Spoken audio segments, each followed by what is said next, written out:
नमस्कार बच्चों। आज के इस क्लास में हम लोग बड़ा ही एक विशेष टॉपिक लेकर के मैं यहाँ प्रस्तुत हुआ हूँ। आपके सामने मैंने पहले ही इसे लिख रखा है ताकि आपका समय का बचत हो। तो ये ध्यान रखना है कि ये जो आज का टॉपिक है वो है अपठित गद्यांश, इंग्लिश में जिसे आप अनसीन पैसेज कहते हैं। तो आप देखेंगे तो क्लास 6-7 से ही ये टॉपिक आपका शुरू हो जाता है, क्लास 10-12 तक चला जाता है। तो 6 से लेकर के 12 तक जो भी बच्चे पढ़ते हैं तो उसमें एक होता है बुक से जो टेक्स्ट आपको दिए जाते हैं, तो वो होता है आपका पठित अवबोधन, जो रीडिंग सेक्शन है वो होता है। और एक प्रश्न पत्र आता है, जूनियर क्लास में 5 नंबर का रहता है, लेकिन वही आपका जैसे आप 9 या 10 में या 8 में आते हैं तो वहाँ पर आपको ये प्रश्न जो है 10 नंबर का होता है। यदि हम क्लास 10 की बात करें बोर्ड की, तो उस क्लास 10 में आपको ये जो टॉपिक है, ये जो विषय है वो आपका अनसीन पैसेज, जिसे हम कहते हैं अपठित गद्यांश या अपठित अवबोधन भी कहते हैं। तो ये अपठित अवबोधन आपका 10 नंबर का होता है। तो ये 10 नंबर अलग अलग रूपों में विभक्त होता है, ठीक है। जैसे कि पहला इसमें सारा जब आप प्रश्नों को देखेंगे तो अलग अलग प्रश्न, जैसे पहला 2 प्रश्न हैं तो 1-1 नंबर के होते हैं। फिर उसी प्रकार से ये होते हैं तो 2-2 नंबर के 4 मार्क्स के होते हैं। और फिर आपका भाषिक कार्यक्रम में जैसे यहाँ जगह कम था तो 1 मैंने कम किया है, 3 ही मैंने लिखा है, 4 होता तो ये भी 2 नंबर का हो जाता है। और फिर आपका जो उचित शीर्षक देना होता है ये आपका 2 नंबर का होता है। तो ओवरऑल टोटल मिलाकर के आपको 10 नंबर के प्रश्न पत्र क्लास 10th में अनसीन पैसेज से, अपठित अवबोधन से, जो संस्कृत में आपका जो गद्य होता है वो पूछा जाता है। तो आज जो हम इस टॉपिक को लेकर के आए हैं सो आप सभी के लिए बहुत ही इंपॉर्टेंट टॉपिक है और इसे बड़ा ही ध्यान से देखना चाहिए। इसमें इस विषय को शुरू करने से पहले मैं इसके विषय में कुछ और 2-4 बात बताना चाहता हूं कि किस प्रकार से हमें इस गद्यांश को टच करना चाहिए। इस प्रश्न को जब भी आप सॉल्व करें तो उसमें क्या क्या हमें सावधानी रखनी चाहिए। पहले तो 2 से 3 बार 4 बार आप जरूर गद्य को पढ़ लीजिए, क्योंकि ये ऐसा गद्य होता है जो आपने कभी इसे पहले देखा नहीं, इसीलिए इसको अपठित कहा जाता है। मतलब पढ़ा हुआ, पूर्व में आपने इस टॉपिक को आपने नहीं पढ़ा था और अब आपके सामने वो गद्य के रूप में आ चुका है तो उसे आपको पढ़ना है। तो स्वाभाविक है कि एक कोई लेसन, जैसे आप जो भी आप टेक्स्ट बुक में पढ़ते हैं तो टेक्स्ट बुक में जो भी आपके टीचर बताते हैं तो पढ़ा हुआ होता है, तो उसके प्रश्नों को खोजने में, उसके आंसर को खोजने में काफ़ी आसानी होती है। लेकिन जब हम किसी अनसीन पैराग्राफ को देखते हैं, जब किसी हम अपठित पैराग्राफ को देखते हैं तो वहाँ पर स्वाभाविक रूप से सभी को परेशानी होती है, क्योंकि हमें पता नहीं होता है कि वो गद्य किस चीज़ से संबंधित है, वो रिलेटेड है। तो इसलिए हमें जरूर जो है ये कम से कम 2 से 3 बार तो जरूर पढ़ लें, या अगर आपके पास समय नहीं है तो कम से कम 2 बार जरूर पढ़ लें। 1 से 2 बार जरूर पढ़ना चाहिए किसी भी अनसीन पैसेज को, अपठित अवबोधन को, ठीक है। तो इससे पढ़ने से क्या होता है कि आपको ये बातें जरूर स्पष्ट हो जाती हैं। ये बात सही है कि हो सकता है कि इसमें आए हुए सभी के सभी शब्द आपके समझ में नहीं आते हों, लेकिन यदि 50% शब्द भी आपको समझ में आ गए, और उतना आ जाता है, चाहे वो किसी भी एवरेज का बच्चा हो, स्टूडेंट हो, वो सभी के सभी यदि आप 2 से 3 बार आप पढ़ करके देखेंगे तो आपको बहुत कुछ समझ में आने लगता है कि वास्तव में ये पैराग्राफ क्या कह रहा है, किस विषय से संबंधित है। ये जरूर ध्यान में रखना चाहिए। तो इसलिए पहला इसका टेक्निक यही है, इस पैराग्राफ के दिए गए प्रश्नों का उत्तर करने से पहले आपको पैराग्राफ को 2 से 3 बार जरूर पढ़ना चाहिए, समय को ध्यान में रखते हुए, ठीक है ना। इसके बाद क्या होना चाहिए कि इसमें जो दिए गए शब्द हैं उन शब्दों से अपने आप को परिचित करना चाहिए कि कौन कौन से ऐसे शब्द हैं। चूंकि बहुत ऐसे शब्द होते हैं, आप देखेंगे इंग्लिश भाषा में भी जब वहाँ अनसीन पैसेज पूछा जाता है तो कई बार क्या होता है कि हम सेंटेंस के सेटिंग जो किए जाते हैं, जो भी सेंटेंस का जो सेटिंग होता है, तो उस सेंटेंस के सेटिंग से हम लोग बहुत कुछ भाव को मिलाकर उसके अर्थ को निकालते हैं कि यहाँ पर ये शब्द आया है तो इसका क्या भाव हो सकता है। अगर एक वाक्य में 5 वर्ड है या 6 वर्ड है, उसमें से 3 वर्ड को जानते हैं तो बाकी 2 वर्ड का जो अर्थ है वो स्वतः अनुमान से हम लोग निकाल लेते हैं। तो इस प्रकार से कई बार इसमें क्या होता है कि हम सभी 100% शब्दों के अर्थों को नहीं जानते हैं, लेकिन फिर भी हमें जरूर इसे पढ़ना चाहिए, तब इसके आंसर को करने का हमें प्रयास करना चाहिए। अब प्रश्न ये उठता है कि इसमें किस किस तरह के प्रश्न होते हैं अपठित अवबोधन में। तो इसमें यदि आप देखें तो पहला इसमें जो पैटर्न होता है, क्वेश्चन का जो पैटर्न होता है, इसमें वो जो वैरायटी है क्वेश्चन का वो होता है एक पदेन उत्तरत। यहां मैंने लिखा है, थोड़ा इसे ध्यान से देखा जाए, एक पदेन उत्तरत, ठीक है, मतलब एक पद में उत्तर देना है। ये चीज बहुत इंपॉर्टेंट है। जो भी आपको अनसीन पैसेज में जो निर्देश दिए जाते हैं, जैसे कि देखिए मैंने पहले लिखा है, क्वेश्चन मैंने दिया है कि इस प्रकार से अनसीन पैसेज से संबंधित जो भी प्रश्न का आपका निर्देश दिया जाता है वो किस तरह से दिया जाता है। तो यहां दिया हुआ रहेगा कि अपठित गद्यांशम पठित्वा प्रश्नान उत्तरत। इसमें और भी एक वर्ड जोड़ा जा सकता है कि अधोलिखितम, मतलब नीचे लिखे गए अपठित गद्यांश को पठित्वा मतलब पढ़कर, प्रश्नान उत्तरत प्रश्नों को उत्तर करें, मतलब प्रश्नों के उत्तर को आप दें, मतलब जो प्रश्न पूछे गए तो ये आपको निर्देश दे दिया गया रहता है। इसके बाद आपको पैराग्राफ दे दिया हुआ है। अब इसके बाद आपको क्या करना है कि इस पैराग्राफ को पढ़ करके फिर एक पदेन उत्तरता, इस निर्देश को देखना है। जो भी यहां आपको डायरेक्शन दिया गया है इसको आपको इसे जरूर अच्छी तरह से फॉलो करना चाहिए। प्रयास यही होना चाहिए कि जो जैसा निर्देश कहा गया है उसी तरह से आप इसके निर्देश को फॉलो करें। यदि आप इस दिए हुए निर्देश को यदि आप फॉलो करते हैं तो पूरा 100% मार्क्स आपको मिलता है। सपोज कीजिए कि यदि यहां पर एक पदेन उत्तरता कहा गया है और आपने इसका आंसर एक वाक्य में दे दिया है, ठीक है ना, एक वाक्य में दे दिया है और कह रहा है एक वर्ड में देने के लिए। एक पदेन का मतलब है एक वर्ड में, ओनली इन सिंगल वर्ड, ठीक है ना, केवल इसमें आपको सिंगल वर्ड में आंसर इसका होना चाहिए एक पद में। तो अब आपने क्या किया कि जहां पर कि एक वर्ड में आंसर होना चाहिए वहां पर आपने पूरे वाक्य में दे दिया, ठीक है, मार्क्स तो आपको मिल जाएगा। लेकिन जैसे आप पूरा का पूरा मार्क्स जब इसमें 10 में 10 आपको जब देना होगा तो उस समय टीचर एक बार सोचते हैं कि भाई इसने निर्देश को फॉलो नहीं किया है, इसलिए 100% मार्क्स इसे नहीं दिया जा सकता। तो इस आधार पर आपको जहां पर कि एक एक नंबर मिलना चाहिए, 1 मार्क्स मिलने चाहिए, वहां पर आपके हाफ मार्क्स कट जाते हैं। और जहां आपको 10 में 10 मिलना चाहिए वहां 10 में 10 न मिल करके वहां 10 में 9 मार्क्स मिलते हैं। आउट ऑफ 10 ओनली 9 मार्क्स, 10 में आपको केवल जो है 9 मार्क्स ही केवल आपको मिलते हैं। तो इसलिए प्रयास यही होना चाहिए कि जो निर्देश जैसा दिया गया है उसके अनुसार हम आंसर करें। जैसे यहां 2 नंबर में देखिए पूर्ण वाक्य उत्तरत, यहां पर आपको निर्देश दिया कि पूर्ण वाक्य में उत्तर दीजिए, मतलब कंप्लीट सेंटेंस में। यहां पर आप पूरा का पूरा लिख सकते हैं, ठीक है ना।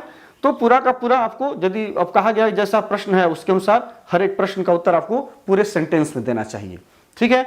भाषिक कार्य में व्याकरण से संबंधित इस गद्य में जो व्याकरण आया है, चाहे वो विशेषण से रिलेटेड हो या कर्ता क्रिया के संबंध से रिलेटेड हो, है ना, या फिर उसका विलोम पद पूछा जाता है या समानार्थक पद पूछा जाता है, यही 4 तरह का आपका उसमें क्वेश्चन का वो वैरायटी होता है मुख्य रूप से।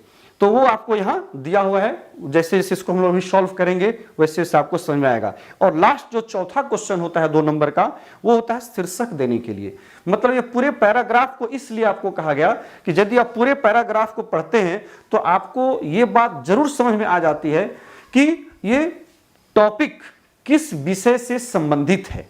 यदि आपने, होता क्या है सामान्यतः मैंने देखा है बच्चों का भी, चूंकि हम लोग जब बच्चों को पढ़ाते हैं, जब टेस्ट लेते हैं तो हाँ बच्चे क्या करते हैं, डायरेक्ट प्रश्न को देखे और उसका आंसर खोजने लगे, वो पैराग्राफ को नहीं पढ़ते हैं।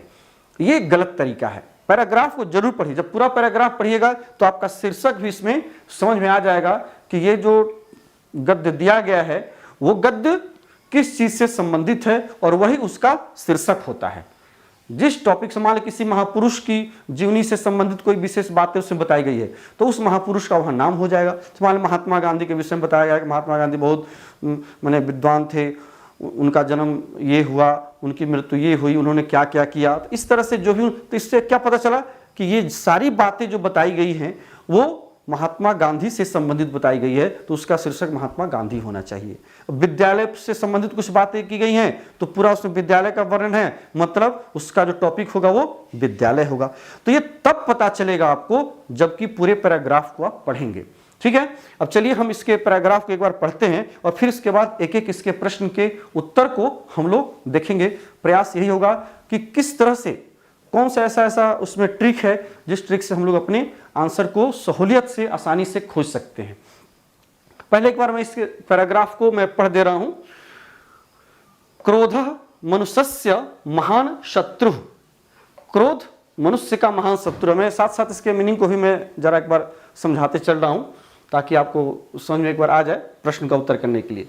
क्रुद्धः जनः कहता जो क्रोधित जन है, जो क्रोधित व्यक्ति है, गुरुन अपि निंदति, वो गुरु की भी निंदा करता है ना। क्योंकि क्रोध के आवेश में से पता नहीं होता है कि हम गुरु की निंदा करें या गुरु की प्रशंसा कर रहे हैं, कौन हमारे माता पिता हैं, कौन गुरुजन है वो। तो क्रुद्धः जनः कहता क्रोधित व्यक्ति जो है गुरुन अपि निंदति, गुरु की निंदा करता है। अपभाषणम करोति, उसकी जो भाषा है बड़ा ही अपरिमार्जित होती है, परिमार्जित भाषा का प्रयोग नहीं करता है। ज्येष्ठानाम हितवाचनानि अपि न शृणोति, कहता ज्येष्ठों के जो बड़े हैं, जो बड़े बुजुर्ग हैं, जो उनसे बड़े हैं, उनके हित वचनों को, उनके द्वारा जो उस व्यक्ति को, जो क्रोधित व्यक्ति है, यदि उसे समझाने का प्रयास भी करते हैं, उसकी भलाई की बात को भी बताने का प्रयास करते हैं तो उसे भी वो नहीं सुनता है। न शृणोति, उसे हित वचन भी उन्हें अच्छा उस व्यक्ति को नहीं लगता है जो व्यक्ति क्रोधित है। तस्मात्, इसलिए, यहां पर तस्मात् का अर्थ है इसलिए, वयम, हम लोग, क्रोधे, क्रोध में सावधाना भवेम, क्रोध जब आए तो उस समय हमें क्या होना चाहिए, सावधान रहना चाहिए। ठीक है, वयम करता है, भवेम क्रिया है।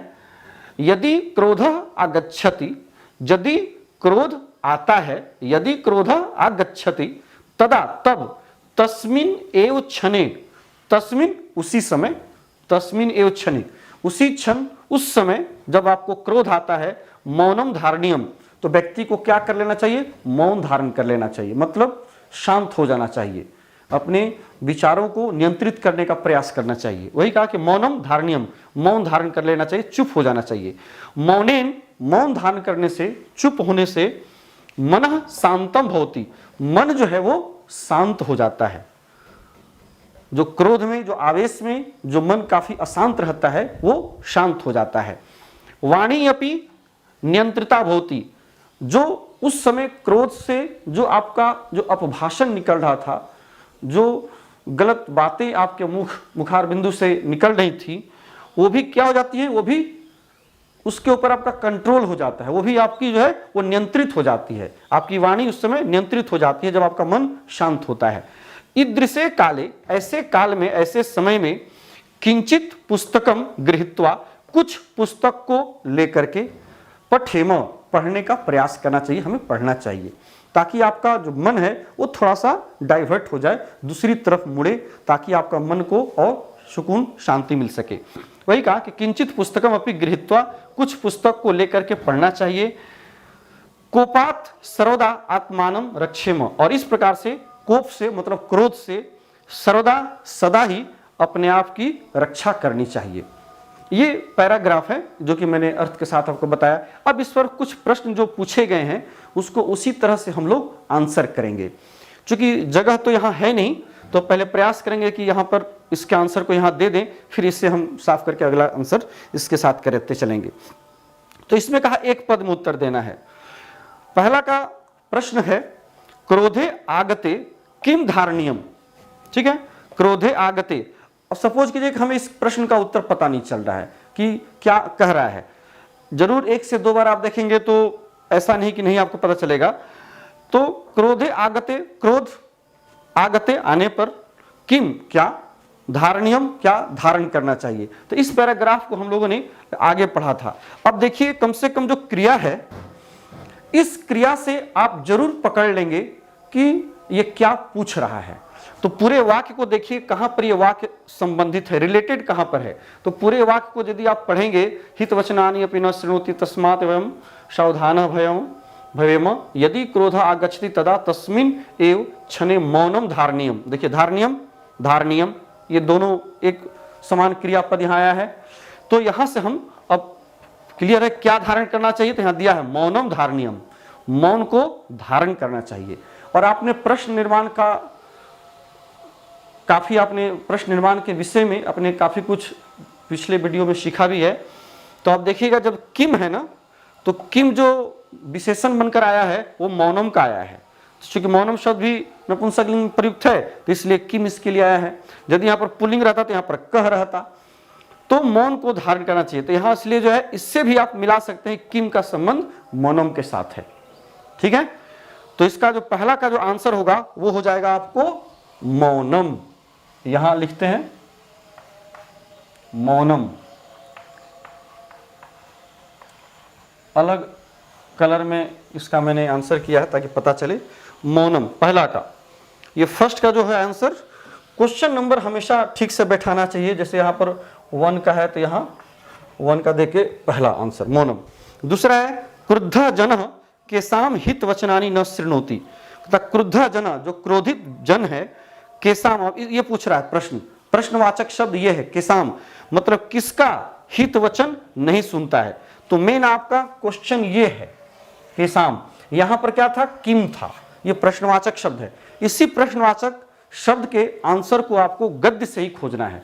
ये बात जरूर हमें ध्यान देना चाहिए कि जो भी आप पैराग्राफ पर आधारित प्रश्नों का उत्तर आप कर रहे हैं तो सारा का सारा जो प्रश्न का उत्तर है वो सारा का सारा आपको गद्य से ही खोज करके देना है। अपने मन से कहीं से आप उसका आंसर नहीं करना चाहिए। सारा का सारा आंसर आपको गद्य से ही रिलेटेड होना चाहिए, उससे हट करके नहीं।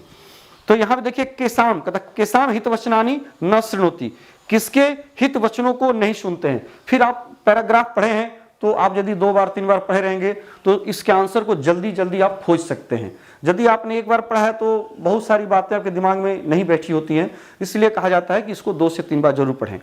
तो केसाम हित वचनानी, तो देखिए हित वचनानी की चर्चा कहाँ है, हित वचनानी यहाँ है। ज्येष्ठानाम हित वचनानी, प्रश्न में क्या पूछा था, षष्ठी बहुवचन है। देखिए ये भी जरूर आपको ध्यान रखना चाहिए, जब प्रश्न पूछा जाता है तो देखिए इसमें षष्ठी बहुवचन है। किम का षष्ठी बहुवचन, केसाम मतलब किन लोगों का, है ना, किन लोगों का हित वचन नहीं सुनते हैं। कौन, जो क्रुद्ध जन, जो क्रोधित व्यक्ति है। तो यहां दिया था कि ज्येष्ठा नाम, ज्येष्ठों के हित वचनानी अपनी न शृणोति, जो ज्येष्ठ लोग हैं, जो बड़े लोग हैं, उनके हितकारी वचनों को भी वो क्रोध के कारण नहीं सुनता है। तो यहां पर हो जाएगा ज्येष्ठा नाम, दूसरा का आंसर हो जाएगा ज्येष्ठा नाम। ठीक है, अब चले आइए पूर्ण वाक्यन उत्तरता। अब जो आपका आंसर होगा वो यहां पर देखिए दोनों का दोनों आंसर सिंगल वर्ड में होना है, इसलिए मैंने एक एक पद में, एक एक वर्ड में इसका आंसर हमने लिखा। चूंकि निर्देश एक पदेन है, एक पदेन, यहां देख रहे हैं ना, सारा निर्देश जो है वो एक पद में उत्तर देने के लिए है। अब चले आइए पूर्ण वाक्य में, कंप्लीट सेंटेंस में आपको देना है। तो मनुष्यस्य महान शत्रु कह, कहता मनुष्य का महान शत्रु कौन है। ठीक है ना, ये भी आपको इसी पैराग्राफ में आया हुआ प्रश्न है, इसकी चर्चा यहां की गई है पहले से। बस हमको सिर्फ यही देखना है कि इस प्रश्न का जो रिलेशन है, जो लगाव है, वो पैराग्राफ में कहां से है। तो इस विषय को आप पूरे ध्यान से देखिए, मनुष्यस्य महान शत्रु, तो इसकी चर्चा कहां हुई है, क्रोध मनुष्यस्य महान शत्रु। देखिए फर्स्ट लाइन में ही इसका आंसर है ना। तो यहां आपको क्या करना है, आपको इसी तरह से यदि आप अरेंज कर सकते हैं तो अति उत्तम, अगर नहीं भी आप अरेंज कर पाते हैं तो इस लाइन को पूरी तरह से इसी तरह से उठा करके यहां रख दीजिए, आपका आंसर सही हो जाएगा। तो मनुष्यस्य महान शत्रु कह, तो क्रोधः, तो इसको लिख दीजिएगा मनुष्यस्य महान शत्रु क्रोधः, बस, या फिर क्रोधः मनुष्यस्य महान शत्रु अस्ति, इस तरह से आप इसको लिख सकते हैं। तो ये हो जाएगा आपको आंसर पहला का, ये सब दूसरा का पहला, सेकंड का जो ये है। तो इसे हम यहाँ से हटाते हैं क्योंकि थोड़ा जगह की कमी है, मैंने इसे हटाया यहाँ से। यहाँ पर आप इसको पूर्ण वाक्य में इसका आंसर करना चाहिए। यहाँ नंबर देते समय सावधानी होनी चाहिए, क्योंकि हम लोग जब बोर्ड में जब आंसर शीट जब चेक करते हैं तो उस आंसर शीट में क्वेश्चन का जो मार्किंग का जो नंबर है वो बच्चे ठीक से मेंशन नहीं करते हैं, इसलिए 2 का 1 का आंसर आप दे रहे हैं। तो 2 का 1 है मनुष्यस्य, तो ये हो गया क्रोध मनुष्यस्य अथवा मनुष्यस्य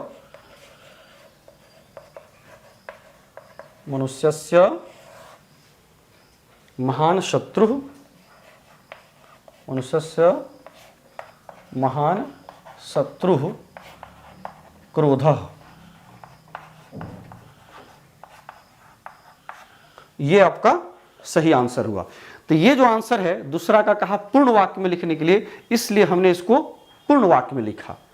ठीक है, सही मायने में देखिए तो इसका आंसर एक वर्ड में भी हो रहा है, सिर्फ आप क्रोधा भी लिख दे रहे हैं तो भी इसका आंसर हो जा रहा है। लेकिन चूंकि निर्देश इसमें दिया गया है कि इस आंसर को आप पूर्ण वाक्य में लिखिए, इसलिए इसको हमने पूर्ण वाक्य में लिखा। सिर्फ शत्रु भी लिख देंगे तो इसका आंसर हो, चुकी सिर्फ कह पूछा है, मेन क्वेश्चन यही है, लेकिन आपको पूर्ण वाक्य में देना है तो पूर्ण वाक्य में देना चाहिए। दूसरा कहा इसमें प्रश्न था कि मौनेन वाणी कीदृशी भवति, मौन धारण करने से वाणी कैसी हो जाती है, कीदृशी कैसी होती है।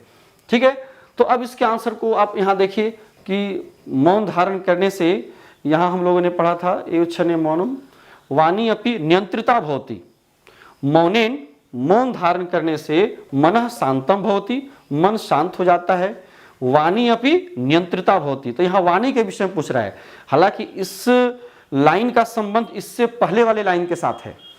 ये जो वाक्य है वाणी अपि नियंत्रिता भवति, यहाँ पर पूछ रहा है मौनेन वाणी, तो ये मौनेन को थोड़ा देर के लिए छोड़ दीजिए। तो मेन क्वेश्चन क्या है, वाणी कैसी होती है, तो वाणी कैसी होती है कब, कहता मौन धारण करने से।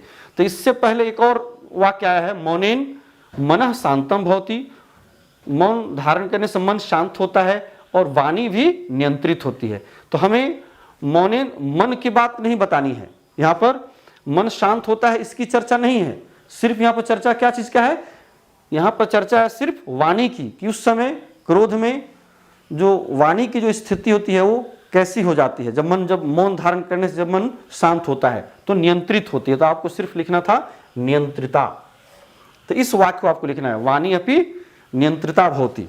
दूसरा का वाणी नियंत्रिता, वाणी नियंत्रिता भवति। ठीक है, तो इस प्रकार से आपको ये पूर्ण वाक्य में, यहां आप मौनेन भी जोड़ सकते हैं शुरू में, मौनेन वाणी नियंत्रिता भवति, मौन धारण करने से वाणी जो है वो नियंत्रित हो जाती है। यही कारण है कि देखिए यहाँ पर जो प्रश्न पूछा गया है वो कीदृशी कहा पूछा गया है। प्रश्नवाचक आप याद कीजिए जो आपने पढ़ा था, तो यहाँ पर कीदृशः पुल्लिंग के लिए कैसा, कीदृशी कीदृशम नपुंसक लिंग और कीदृशी स्त्रीलिंग में। तो चूंकि यहाँ पर नियंत्रिता शब्द स्त्रीलिंग है ना, नियंत्रित रहता तो पुल्लिंग होता या नियंत्रितम नपुंसक लिंग होता। तो इससे ही पता चलता है कि ये जो प्रश्न पूछा गया इसका डायरेक्ट संबंध नियंत्रिता के साथ है। ठीक है, तो कैसी होती है, तो नियंत्रित होती है। अब हम चले आ रहे हैं प्रश्न संख्या 3 पर। अब इसमें 3 में 3 प्रश्न और हैं। पहला इसमें सामान्यतः भाषिक कार्यम में मतलब भाषा से संबंधित जो कार्य है व्याकरण से, इस भाषा संबंधित जो व्याकरण से संबंधित जो काम है उसी को इस श्रेणी में प्रश्न के रूप में रखा जाता है, पूछा जाता है। तो इसमें पहला देखिए, कहता क्रुद्धः इति कस्य विशेषणम, क्रुद्धः जो शब्द आया है ये किस पद का विशेषण है, प्रश्न ये पूछ रहा है। तो क्रुद्धः अब यहाँ आपको देखना है कि क्रुद्ध जो है कस्य विशेषणम, किसका, मतलब कोई ना कोई इसका विशेष्य है। कहने का मतलब है कि क्रुद्ध जो है ये तो विशेषण है, कहा कि क्रुद्ध मतलब क्रुद्ध, इति मतलब ऐसा, मतलब ये जो क्रुद्ध शब्द है इसके साथ इति लगा हुआ है। इति लगने का मतलब बस यही, सिर्फ इसी के विषय में चर्चा हो रही है। क्रुद्ध इति मतलब यह जो क्रुद्ध शब्द आया है ये कस्य विशेषण, किसका विशेषण है, मतलब किस पद का विशेषण है, कहने का मतलब है। तो ये तो विशेषण है, तो मतलब जो होगा वो विशेष्य होगा, कहने का मतलब है। तो देखिए क्रुद्ध कहां पर है, क्रुद्ध यहां है। क्रुद्ध जनः मतलब जनः जो है विशेष्य है और इसका विशेषण हो गया क्रुद्ध, मतलब क्रुद्ध जनः, कैसा जन, क्रोधित जन। ठीक है, तो यहां पर क्या हो जाएगा, तो क्रुद्ध का इसमें सही आंसर क्या होगा, जनः। तो यहां पर आप लिख दीजिए जनः। यहां पर आप एक वर्ड में भी आंसर दे सकते हैं, कोई दिक्कत नहीं, क्योंकि यहां पर कोई निर्देश नहीं दिया गया है कि आपको एक वर्ड में देना है कि एक वाक्य में देना है, ठीक है ना। तो इसलिए आप यदि आंसर एक वर्ड में बन रहा है, एक पद में बन रहा है, तो आप एक पद में भी आंसर कर सकते हैं। यदि आप चाहते हैं कि नहीं हम पूर्ण वाक्य में लिखना चाहते हैं, तो पूर्ण वाक्य में भी लिख सकते हैं। उसके लिए कोई आपका मार्क्स नहीं काटा जाएगा, ठीक है ना। तो इसके लिए हम लोग सिर्फ अभी फिलहाल एक ही वर्ड में लिखते हैं, आप चाहें तो उसको एक वाक्य में भी लिख सकते हैं। तो इसका जो सही आंसर हो जाएगा वो हो जाएगा जनः, ठीक है, जनः। और जनः के बाद आप चाहें तो ऐसा लिख सकते हैं जनः इत्यस्य, जहां इति दिया गया है तो इसके साथ षष्ठी लगा दीजिए, क्योंकि यहां पर कस्य पूछा है, कहता है कि क्रुद्धः इति कस्य विशेषणम। तो आपका सही आंसर क्या होना चाहिए, जनः इत्यस्य, अथवा जनस्य भी लिख सकते हैं, जनस्य इति, जन का, नहीं तो फिर जनः लिख करके इति दे दीजिए, जनः इति पदस्य विशेषणम, ठीक है। तो दोनों तरह से आप इसको लिख सकते हैं, इसमें कहीं कोई आपको दिक्कत नहीं है। तो जनः इत्यस्य यहां पर आप कर सकते हैं, है ना, जनः इत्यस्य। अब इसमें दूसरा देखिए, भवेम, मतलब पहला जो क्वेश्चन भाषिक कार्य में होता है वो किस चीज से संबंधित होता है, विशेषण विशेष्य से संबंधित होता है। ये पॉइंट जो है नोट करने लायक है आपको दिमाग में, मतलब ये प्रश्न इससे संबंधित आपको एक एग्जाम में रहेगा ही, क्योंकि आपके सिलेबस में यही दिया हुआ है कि विशेषण विशेष से संबंधित होगा या और भी होगा। तो क्रुद्ध हो गया आपको इसका जनस्य का। भवेम, अब देखिए जो नेक्स्ट क्वेश्चन है वो है कर्ता क्रिया संबंध से संबंधित। भवेम क्रियापद है, कहता है कि भवेम इति क्रियापदस्य, इति मतलब इस भवेम पद का, क्रियापदस्य इस क्रियापद का, मतलब भवेम जो है क्रियापद है। तो ये खुद प्रश्नकर्ता जो है उसने पहले से लिख दिया है कि भवेम इस क्रियापद का किम कर्तृपदम, कर्तृपदम जो यहाँ पर आया है, ध्यान रखिएगा, कई बार बच्चे इसमें काफी कंफ्यूज हो जाते हैं, काफी उसमें सशंकित हो जाते हैं, कर्तृ क्या है। कर्तृ मतलब कर्ता, वाक्य में दो पद होते हैं, एक कर्ता पद और दूसरा क्रियापद। तो कर्ता का मूल शब्द होता है कर्तृ, कर्ता का मूल शब्द है कर्तृ, मूल शब्द कर्तृ ही है, और उसी कर्तृ शब्द से जब शब्दरूप उसका चलता है तो कर्ता कर्तारव कर्तारह, इस प्रकार से उसका शब्दरूप चलता है। तो इसमें घबराने की बात नहीं है, कर्ता का एक तरह से कहें तो दूसरा नाम कर्तृ हो गया। और चूंकि यहाँ पर समासिक पद बन चुका है तो समासिक पद में सामान्यतः देखिएगा तो मूल शब्द को ही जोड़ा जाता है, ठीक है। इसलिए यहाँ पर कर्तृपदम के साथ समास होने के कारण यहाँ पर कर्तृपदम मतलब कर्ता पद, सिंपल आपको समझना है कि कर्तृपदम मतलब कर्ता।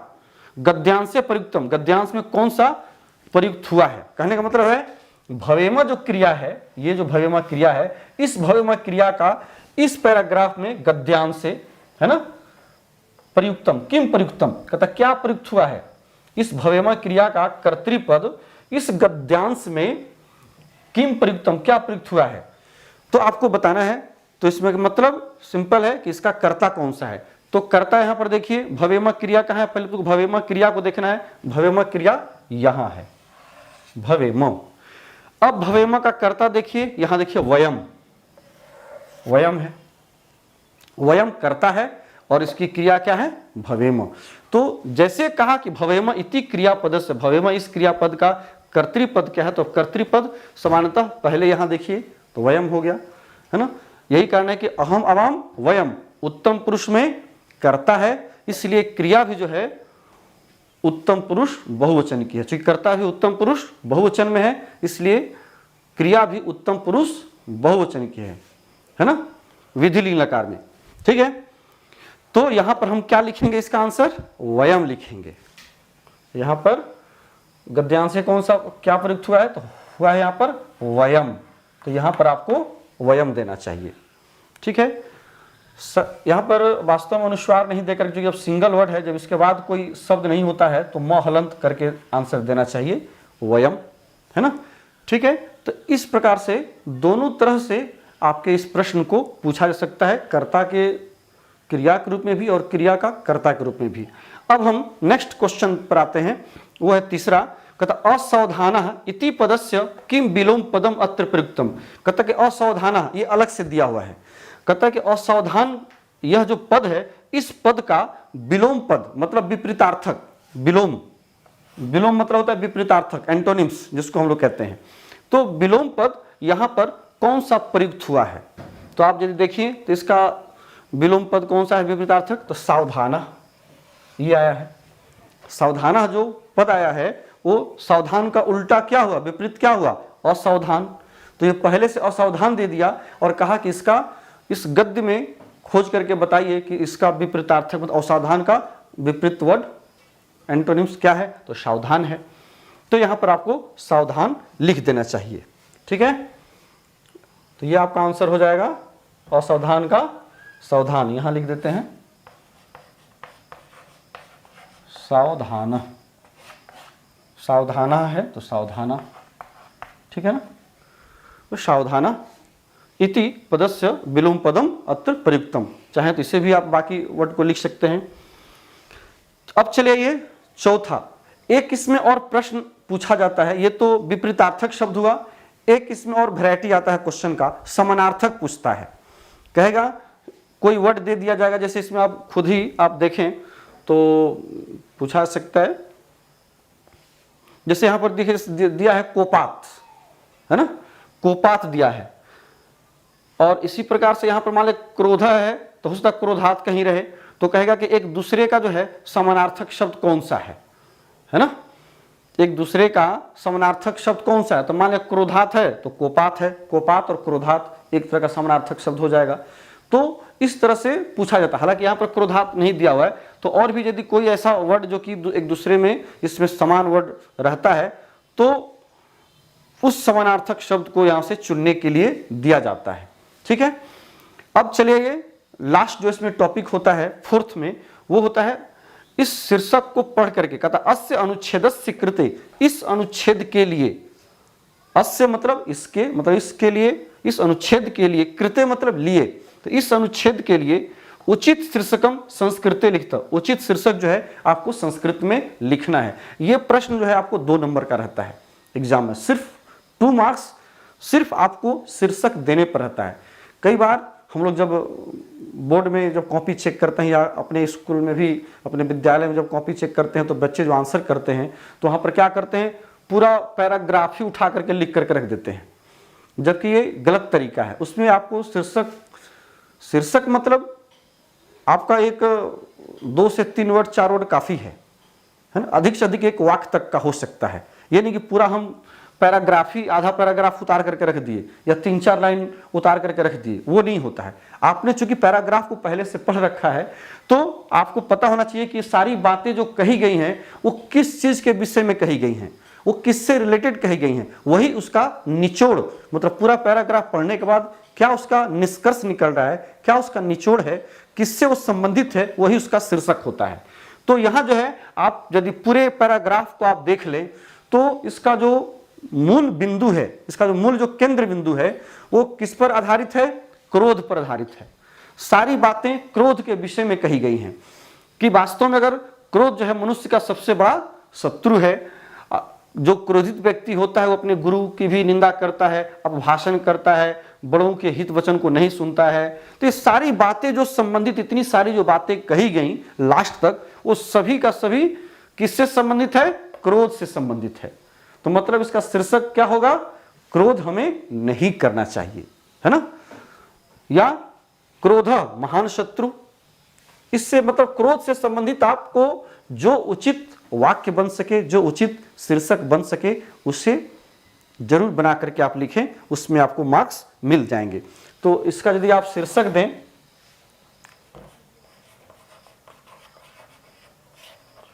देख सकते हैं, क्रोध, क्रोध मनुष्यस्य महान शत्रु अथवा क्रोध महान शत्रु, इस तरह से आप शीर्षक बना सकते हैं। या महान शत्रु क्रोध, इससे संबंधित जो कुछ भी आप शीर्षक बनाएं, इससे क्रोध से संबंधित कुछ भी होगा तो उसमें पूरे के पूरे अंक आपको 2 में 2 आपको मिल जाते हैं। तो ये आज का हमारा विषय रहा। कैसा लगा इस बात को आप जरूर हमें बताएंगे अपने कमेंट के माध्यम से। ये आपसे मेरा आग्रह है। इसमें यदि किसी प्रकार का और आप चाहते हैं कि हम लोग इसमें कुछ सुधार करके आपको दें और इसमें क्या ऐड कर सकते हैं, क्या जोड़ के आपको बता सकते हैं, वो ज़रूर आप हमें कमेंट के माध्यम से बताइए। और काइंडली सब्सक्राइब करना ना भूलें, इसे लाइक करना ना भूलें और अपने मित्रों में इसे आप अधिक से अधिक शेयर करें ताकि अधिक बच्चों को लाभ मिल सके। चलिए इन्हीं शब्दों के साथ इस क्लास को आज यहीं रोकते हैं, फिर नेक्स्ट दिन नेक्स्ट टॉपिक के साथ उपस्थित रहूँगा। तब तक के लिए हमें आज्ञा दीजिए। बहुत बहुत धन्यवाद।